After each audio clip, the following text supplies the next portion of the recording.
iSee109 right now. C'est toujours un plaisir d'être là avec vous. Vous écoutez la fréquence 109. Merci à vous. 1 2 1 2 1 2. I would like to say thank you to, let me pull it up here. 1 second, please, y'all. There it is. Vigadoti Brand. Right. So I made that video earlier today, and my videos don't get many views. So I did it, and then my mind went to something else. Oh, let me go make a run. I need to get some food. And so I left. And when I returned home, as I'm watching videos on YouTube, your comment came across the screen, and I said, hey, this is cool. My video is getting some attention. And you stated, or you asked the question, you posed the question, why didn't you read Nip's Cloud in the Desert poem? And I'm like, dang, she's right. Or possibly he. Vigadoti Brand, your picture looks like a woman wearing a hat. So that's what I see. I see. All right. But peace and blessings to you, and thank you for your question, because it has motivated me to make this video right now. I tried to keep it short and simple, but you're right. Why didn't I read that one? I'll be transparent. When I read it, didn't quite resonate with me deeply. I love the title though. This is entitled. This is a poem entitled "Clouds in the Desert." All right, but here before I read it, this is what I want to share. I lived in a desert. Let's see. Almost 3 years I lived in I live in Los Angeles, and Los Angeles is a desert actually. But I mean, like, when you don't think of Los Angeles really when you think of a desert. I'm talking about the Middle East. That name doesn't really explain much. What is the Middle East actually? But that region that has come to be called the Middle East. That's where I lived. I lived in Saudi Arabia, and then I also lived in the country of Oman. It was very hot out there, just as you would expect. If you've lived in a desert, well, rather any desert, because even here in the Mojave Desert in California, the Mojave Desert, which is in California, if you have any experience in the desert, you know that the temperatures drop very low at night. So a desert can be very hot, but it can also be quite cold as well. That cold is surprising. It can snow in the desert, especially I'm referring to my time in Saudi Arabia. Where I lived particularly did not snow there. However, it did snow in another city in Saudi Arabia, which is like bizarre because Saudi Arabia is a desert, right? Okay, anyhow, let me skip. Let me stop talking about the weather, and let's talk about clouds in the desert. Okay, that's the title of this poem. I'm trying to save the little details that really resonate with me for for the end, right? All right, forget all that. Let me just spoiler alert. This poem was written by Ermias Askedam, Nipsey Hussle, right? And beautifully, it ties into my channel, iSee109. The brother wrote it when he was 10 years old. All right. But let me before I get into his poem, his title just resonates with me. Clouds in the Desert. Okay? Because peep game. I was in the desert As I told you, I lived there, lived in the desert for almost 3 years, 2 years in Saudi Arabia, and about 7 months in the country of Oman.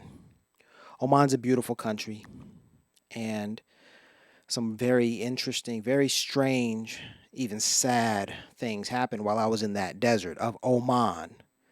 In in Saudi Arabia, I got the idea for my book, iSee109, or excuse me, 109, or 109 as I like to call it. The vision came to me. I was sleeping and I saw a red cover with the white letters. It came to me. That was around 2016 or 2017, but I didn't know how I would write my book until I lived in Oman. When I lived in Oman, sadly, Nipsey was murdered. And when Nipsey was murdered, I had some very peculiar moments. For instance, I saw those numbers, 10, 9, or 1, 0, and 9, on a car that cut me off on the day that Nipsey was murdered. And so that memory was stuck with me. Boom. For real. Nipsey 109. Remember that. In the desert. And then it was 7 days thereafter. 7 days after Nipsey was murdered. That was a very difficult 7 days, y'all. I know you know. I know you know. Can you imagine? It was the same way for me. And I was thousands of miles away from right here, Los Angeles. It still hit me hard. I was just like, I was a walking zombie that week, just like, no, man, no. And yeah, so so 7 days after Nipsey's murder, 7 days, y'all. That's an interesting number in and of itself. The number of completion, right? On the seventh day, God rested. The Bible says, okay. On the seventh day, you see, excuse me for a moment. Throughout those 7 days, I was juggling. I was going through that grief process. Like, there's denial, there's anger, there's sadness, there's all of this. There's bargaining. You're like, all of that when you lose someone. And in my case, I was talking to my buddy Herbert, my former colleague, and I was just expressing to him like, this is how it happened. This is what happened. You did it too, right? After Nipsey passed, you were like trying to figure out all of the angles, all the government. It was a COINTELPRO, it was the FBI, it was the LAPD, it was yada yada yada. You go through all of those scenarios, those conspiracy theories, and you try to figure out why Nip is gone, right? So I was doing that with Herbert. We were talking. Herbert wasn't there in Oman, but we were communicating over the phone. And yeah. So I told him, hey man, I think it was this, I think it was that. So Herbert actually helped me through that process, right? Because hey, he was feeling it too. He was like, man, Nip was something else. And so during that time, I was developing my ideas for my book 109, or 109 as I like to call it. And everything came together for me 7 days after Nipsey's murder. Everything came together for me. I was inspired to write a poem, or rather, excuse me, I was inspired to write a rap first. And then I tried writing a rap and it didn't flow to any music. And I was like, oh, screw it. I'm just going to write. This is just going to be a poem. So I left it as a poem. And then, but 7 days after Nipsey's murder, I walked out of my home and I looked into the sky and I saw this. I saw these two lines in the sky and they appeared. I thought to myself, those are the types of lines that are made by an airplane. But guess what, y'all? I had lived in this city for 5 months up until that point. And airplanes did not fly overhead. So I was very perturbed. I was wondering, how did those lines get up there? Because airplanes don't fly overhead. Those look like vapor trails, or what you might call a chemtrail or a contrail. Those lines looked like, and the formation of those lines was too perfect. They were perfectly perpendicular. They were just 90-degree angles. And they were basically right over my house. I walked outside my door and I looked up. And there they were. And I was like, airplanes don't fly overhead. Okay. I'm saying all of this, but I'm gonna prove something to you. There's an app called Flight Tracker 24/7. I think that's the name of it. I'll have to fact check myself, but because I'm doing this on the fly, and so this is just what I recall. All right.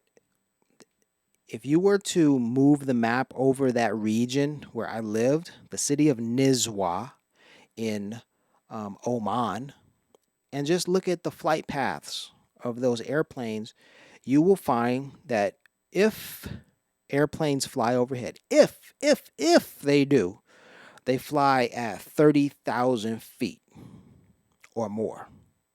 If they do. But also, you'd have to zoom in to the specific area near. If you're going to do this, you have to look for the Nizwa College of Applied Science. Excuse me. That's where I worked. And basically, if you do a quick survey, I'm sure you will find that if you find any airplanes flying over that part of Oman, all right, you will find that they will not fly directly over Nizwa. Okay? Do a survey and figure that one out. I say all of that to say, look, guys, there's even proof that airplanes don't fly overhead in that region. And so if airplanes don't fly overhead, then why did I see those lines in the sky? You see the clouds that were in the desert that day, that morning, they had been parted like the Red Sea. They were parted. Something had parted them. There were two lines and they had been parted, and it looked like it was so clean. You know what I liken it to? It's kind of the reverse. If you laid, excuse the analogy, if you had laid cocaine all on the table and then someone snorted the cocaine in perfect perpendicular lines to make it look like a cross on the table, that's what it looked like. It looked as if the clouds had been erased above the sky. I have the picture. Examine the picture on your own. It's been 3 years. The picture quality could be a little difficult, to see, but it's there. Those lines are there. So I had my own little experience, and that experience was related to Nipsey. All right, because those clouds were not related to Nipsey per se. But when I saw those clouds, because I knew that airplanes could not have made those clouds, I looked up and I kind of smirked like, yes, Lord, I got it. I understand. I understand my mission. I understand what I need to do. Strange as it may be, crazy as it may sound. But then again, I'm gonna keep it 100 with you. I'm gonna keep it 1,000 with you. I'm gonna keep it 109 with you. I'm gonna keep it 1,009 with you. Excuse me. Um. Also, when I saw that, I smirked and I thought, now I have a story to tell. Now I know what goes inside of my 109 book that I got a vision of the cover, 2 years, 3 years prior. Now I know what's inside. My book is about Nipsey. That's what happened. And so I began writing the story because Nipsey was, everything just fit into place like a puzzle. And imagine that. Oh yeah, one more thing. So the name of the game is dates. Out here in these Middle Eastern countries, dates are consumed regularly They're treats, and you have them with the Arabic coffee. And if I'm not mistaken, this is a date farm. All of these palm trees, that's where the dates come from. So there it is. Okay. Now here's the thing about the desert. The Bible, stories, biblical occurrences, the Bible is the desert is where, solitude and reflection and spiritual reasoning, spiritual awakening occurs. And it happens for a number of, biblical figures. I can't name them all. I haven't studied the Bible that deeply, but the desert.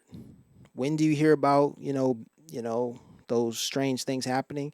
When they're in the desert, when the prophets are in the desert. So anyhow, strange as it may sound, y'all, I was in the desert. It wasn't a vision because it wasn't something that I saw personally that was, that I'm describing to you because you weren't there. No, I took a picture of it. Look for yourself. And I want you to tell me, what did I see? How were those lines made so perfectly? And why did it occur on that particular day? Those are my questions, for you.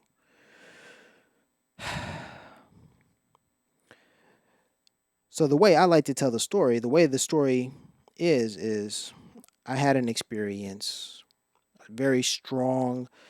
I have a very strong inclination that it was a spiritual experience, and it was about Nipsey. It occurred 7 days after Nipsey's murder. When I looked into the sky, and there were lines in the sky, and I was in the desert. Okay. I had to explain all of that because I'm about to read Nipsey's Clouds in the Desert poem, which he wrote at the age of 10. Clouds in the Desert by Ermias Askedam. Just give me 1 second here. Where is it here? Vigadoti Brand. Vigadoti Brand. You see, this is probably the reason why, it took me a while to make this video, because there's a lot.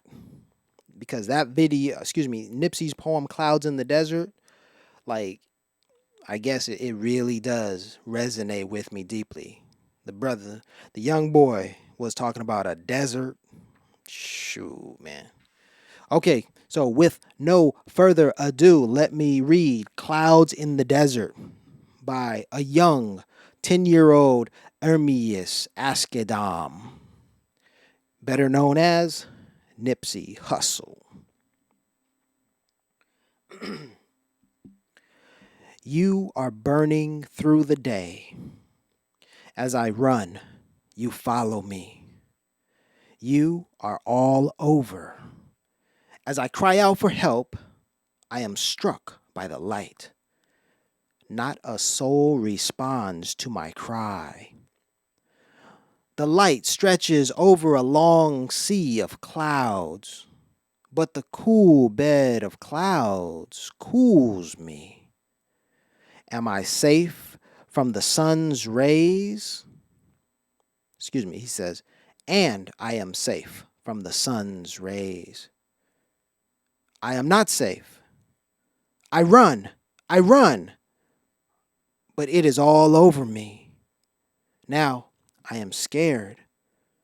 The clouds cover the sky. It is dark. I cannot run anymore. I am blinded by the dark gleam of the desert. Clouds in the desert. That means I just received a message, that ding that came at the end of the poem. Serendipitous. Synchronous. Wow. Okay, y'all, so that was the poem by Ermias Askedam at 10 years old, Clouds in the Desert. And so I had to share my story about the desert. You dig? In the name of, nah, man, I'm not, I was going to say in the name of our, nah, maybe, I got it. I just thought of it. In the name of our patron saint, neighborhood Nip, you know. Peace and blessings. iSee109 out.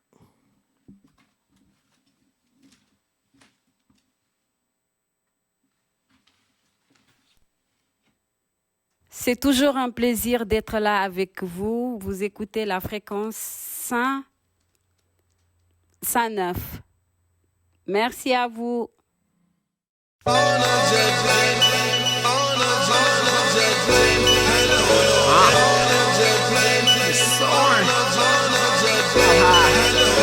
Window seat surfing on the wing. As an adolescent, I dreamed of big things. Climb to the top of the mountain to see the scene. Petty wap don't want me to have anything. I'm the captain, no jet lag. Boeing jet swag. Floating to the sunset, keep the drinks coming back. She summoned me, gave me turbulence on the sink. Pretty flight attendant boarding pass, I'm a buddy. Stunting first class, vegan meal yummy.